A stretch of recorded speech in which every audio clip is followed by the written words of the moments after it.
Assalamualaikum warahmatullahi wabarakatuh. Perkenalkan, nama saya Hafifuddin. Saya dari kelas B Sore Online. Di sini saya ingin mempresentasikan mata kuliah presenter yang terhormat juga kepada dosen penempuh presenter, dan saya di sini ingin menjelaskan tentang format berita. Baik, ada pengertian format berita. Format berita adalah struktur atau cara penyajian berita yang biasanya mengikuti pola tertentu. Format ini sangat penting untuk memastikan bahwa berita yang disampaikan dengan jelas efektif kepada pembaca atau penonton. Lalu ada jenis-jenis format berita, yaitu ada reader. Reader merupakan yang mengacu pada orang membaca atau mengonsumsi berita yang disajikan oleh media. Target utamanya dari informasi yang disampaikan dalam berita. Reader berperan penting dalam memahami, mengevaluasi, dan merespon berita yang mereka baca. Dan reader ini adalah format berita yang paling sederhana, yang hanya berupa lead-in dari presenter. Lalu ada fetch over atau yang disebut FO. Fetch over adalah teknik dalam produksi audiovisual di mana suara narator atau aktor suara atau fetch over merekam dan menyampaikan dialog, narasi, atau komentar yang disinkronkan dengan gambar atau adegan yang ditampilkan. Fetch over sering digunakan dalam berbagai konteks seperti film, iklan, presentasi, dokumenter, video tutorial, dan sebagainya. Dalam format berita, fetch over digunakan untuk menyampaikan narasi atau informasi tambahan tentang suatu peristiwa atau topik yang sedang diliput.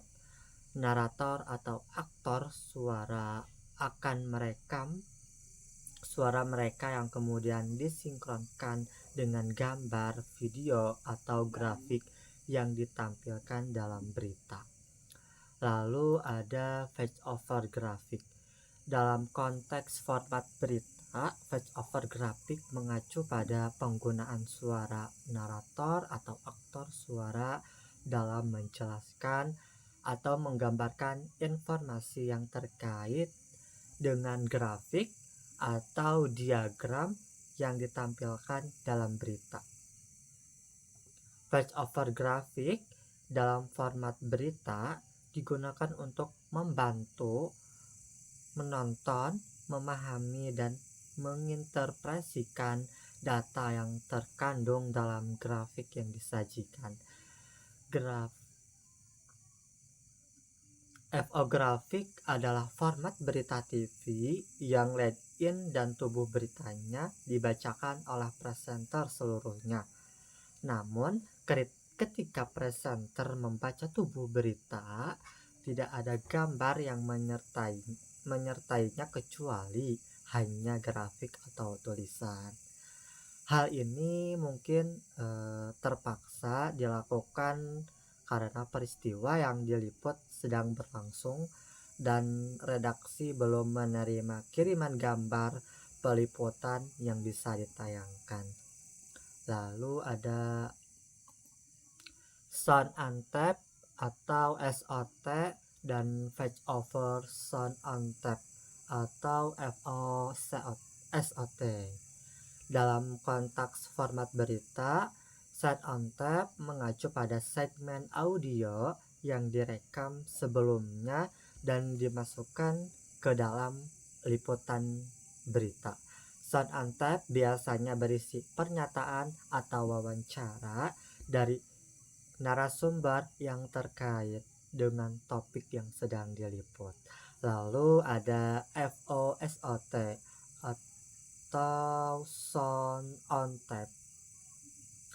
format berita TV yang memadukan voice over dan sound on tap SOT.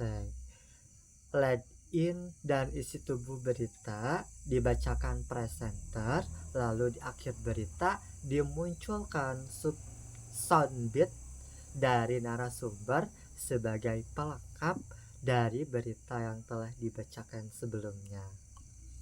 Lalu ada package atau PKG. Package adalah format berita TV yang hanya lead in-nya yang dibacakan oleh presenter, tetapi isi berita merupakan paket terpisah yang ditayangkan begitu presenter selesai membaca lead in. Paket berita sudah dikemas jadi satu kesatuan yang utuh dan serasi antara gambar, narasi, soundbite, dan bahkan grafis. Lazimnya tubuh berita ditutup dengan narasi. Lalu ada live on cam dan live on tape atau LOT. Live on cam adalah format berita TV yang disiarkan langsung dari lapangan atau lokasi peliputan. Sebelum reporter di lapangan menyampaikan laporan, presenter terlebih dulu membacakan lead in dan kemudian memanggil reporter di lapangan untuk menyampaikan hasil liputan secara lengkap. Laporan tersebut juga bisa disisipi gambar yang relevan karena siaran langsung merupakan biaya telekomunikasi yang sangat mahal. Tidak semua berita perlu disiarkan secara langsung. Sedangkan live on tape adalah format berita TV yang direkam secara langsung di tempat kejadian, namun siarannya ditunda atau delay. Jadi reporter merekam dan menyusun laporannya di tempat peliputan dan disiarkannya baru dilakukan kemudian. Lalu ada live by phone dan phone record. Live by phone adalah format berita TV yang disiarkan secara langsung dari tempat peristiwa dengan menggunakan telepon ke studio. Lead in berita dibacakan presenter dan kemudian memanggil reporter yang ada di lapangan untuk menyampaikan laporannya. Wajah reporter dan peta lokasi peristiwa biasanya dimunculkan dalam bentuk grafis. Jika tersedia, bisa juga disisipkan gambar peristiwa sebelumnya. Lalu phone record itu adalah format berita TV yang direkam secara langsung dari lokasi reporter peliputan, tetapi penyiarannya yang dilakukan secara tertunda atau delay. Format tersebut sebetulnya hampir sama dengan live by phone, hanya teknis penyiarannya secara tertunda. Format ini jarang digunakan dan biasanya hanya digunakan jika diperkirakan akan ada gangguan teknis saat berita dilaporkan secara langsung. Lalu ada visual news dan vox pop. Visual news adalah format berita TV yang hanya menayangkan atau rolling gambar-gambar yang menarik dan dramatis. Presenter cukup membacakan lead in-nya saja dan kemudian visual ditayangkan tanpa tambahan narasi apapun, seperti apa adanya. Lalu vox pop yaitu dari bahasa Latinnya vox populi berarti suara rakyat. Vox pop bukanlah format berita, namun biasa digunakan untuk melengkapi format berita yang ada. Isinya biasanya adalah komentar atau opini dari masyarakat tertentu, isu tertentu. Misalnya, apakah mereka setuju jika pemerintah menaikkan harga bahan bakar minyak BBM? Lalu selanjutnya ada struktur penulisan berita. Ada perbedaan besar antara menulis naskah berita untuk didengar dan menulis untuk dibaca. Narasi berita televisi yang baik memiliki awal atau pembuka, pertengahan, dan akhir penutup. Masing-masing bagian ini memiliki maksud tertentu. Awal pembuka, setiap naskah berita membutuhkan suatu pengait atau hook atau titik awal yang memberikan fokus yang jelas kepada pemirsa. Hal tersebut memberi suatu fokus dan alasan pada pemirsa untuk tertarik dan mau menyimak berita yang akan disampaikan. Pertengahan, karena semua rincian cerita tak bisa dijejalkan di kalimat-kalimat pertama.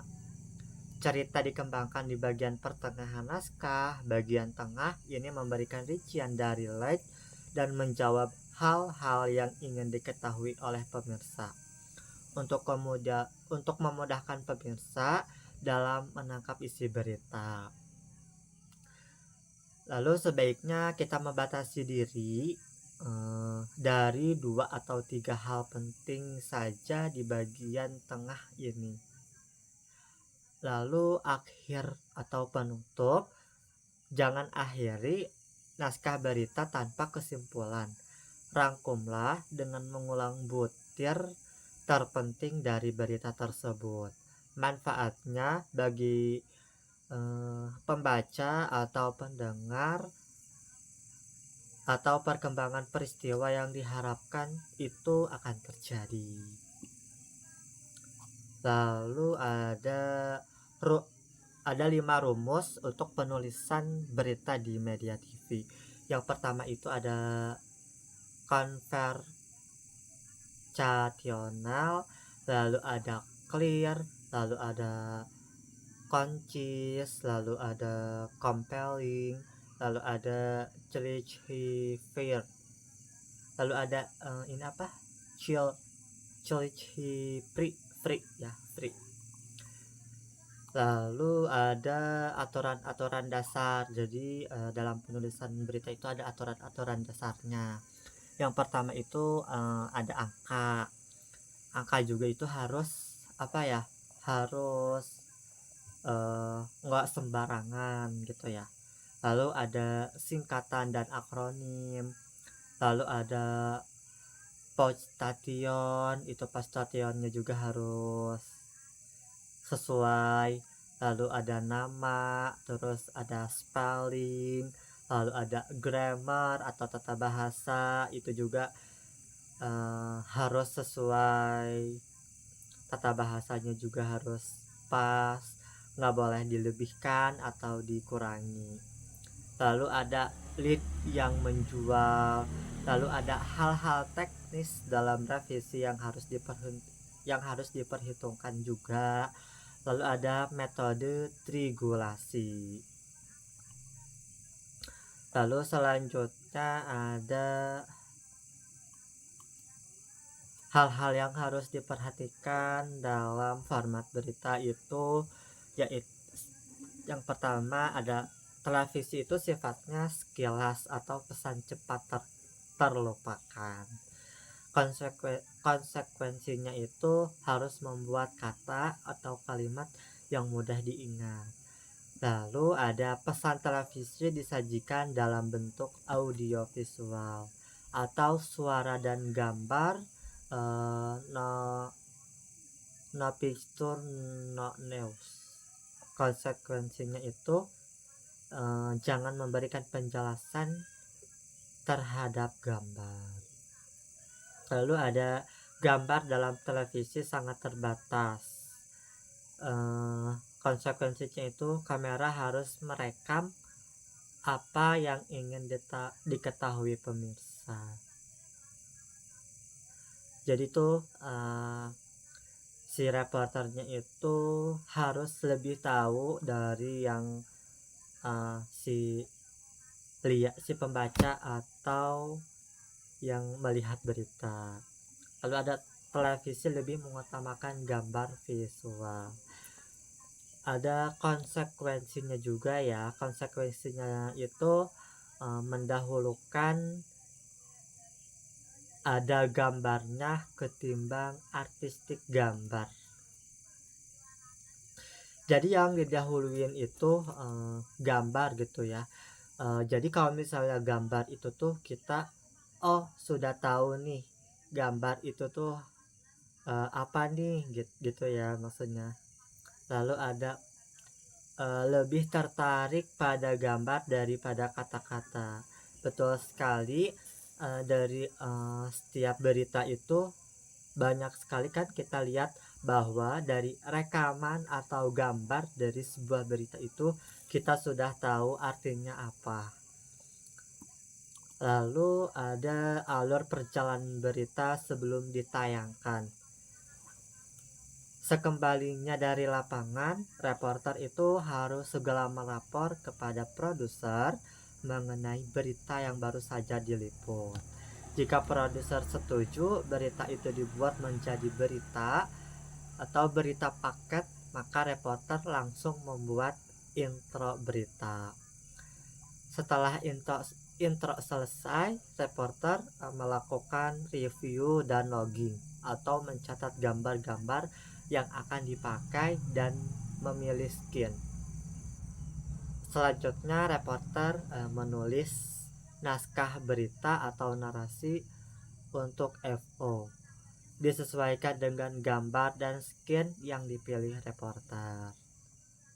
Setelah naskah berita atau narasi selesai, reporter itu melakukan perekaman suara atau dubbing. Inilah yang disebut voice over. Lalu yang terakhir itu mengedit ya, gambar dan menggabungkannya dengan narasi atau mixing hingga menjadi hasil edit yang akan untuk ditayangkan disebut final cut. Jadi itu yang tadi itu tuh alur perjalanan berita sebelum ditayangkan ke televisi. Jadi banyak banget gitu ya, sebelum ditayangkan ke televisi itu banyak alur-alurnya juga, aturan-aturannya juga banyak sekali. Lalu ada proses pengolahan berita redaksi juga ya. Proses pengolahan berita redaksi itu dibagi dua. Yang pertama itu ada praproduksi, lalu ada pratayangan. Praproduksi itu penentuan materi, lalu ada pemilihan bentuk liputan, yang terakhir itu penugasan liputan. Kalau yang pratayangan itu ada inventarisir materi, lalu ada pemilihan materi, lalu ada pemilihan format penayangan, membuat koreksi atau skrip, lalu ada pemilihan gambar juga, yang terakhir itu editing. Nah, ini tuh materi terakhir ya yang tadi persembahan berita itu. Baik, karena materinya sudah selesai, saya Hafifuddin. Apabila ada kata-kata salah atau penjelasan kurang gitu ya, kurang masuk dari teman-teman, atau kurang mengerti juga, nanti apabila di mata kuliah di presenter bisa menanyakan lebih detail atau lebih jelas kepada dosen pengampu presenter. Baik, saya Hafifuddin pamit undur diri. Wassalamualaikum warahmatullahi wabarakatuh.